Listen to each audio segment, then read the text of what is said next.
In this video, I'm gonna show you how to turn off message request on Discord, okay? It is very quickly and very easy. First of all, I will point out that I'm doing the process on mobile, but you can do the same process, the exact process on your computer, okay?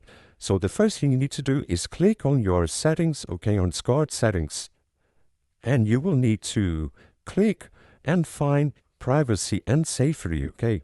So click on top. And here are several options, okay? The option that interests us is this one, allow direct message from server members, okay?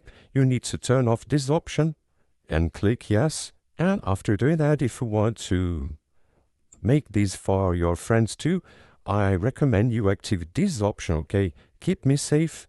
So click on this button and turn off this option. And that's it, you already turned off message requests on Discord. I hope I help you how to turn off message requests on Discord. So if this video helped you in any way, hit the like button and subscribe to our channel to receive others' footsteps.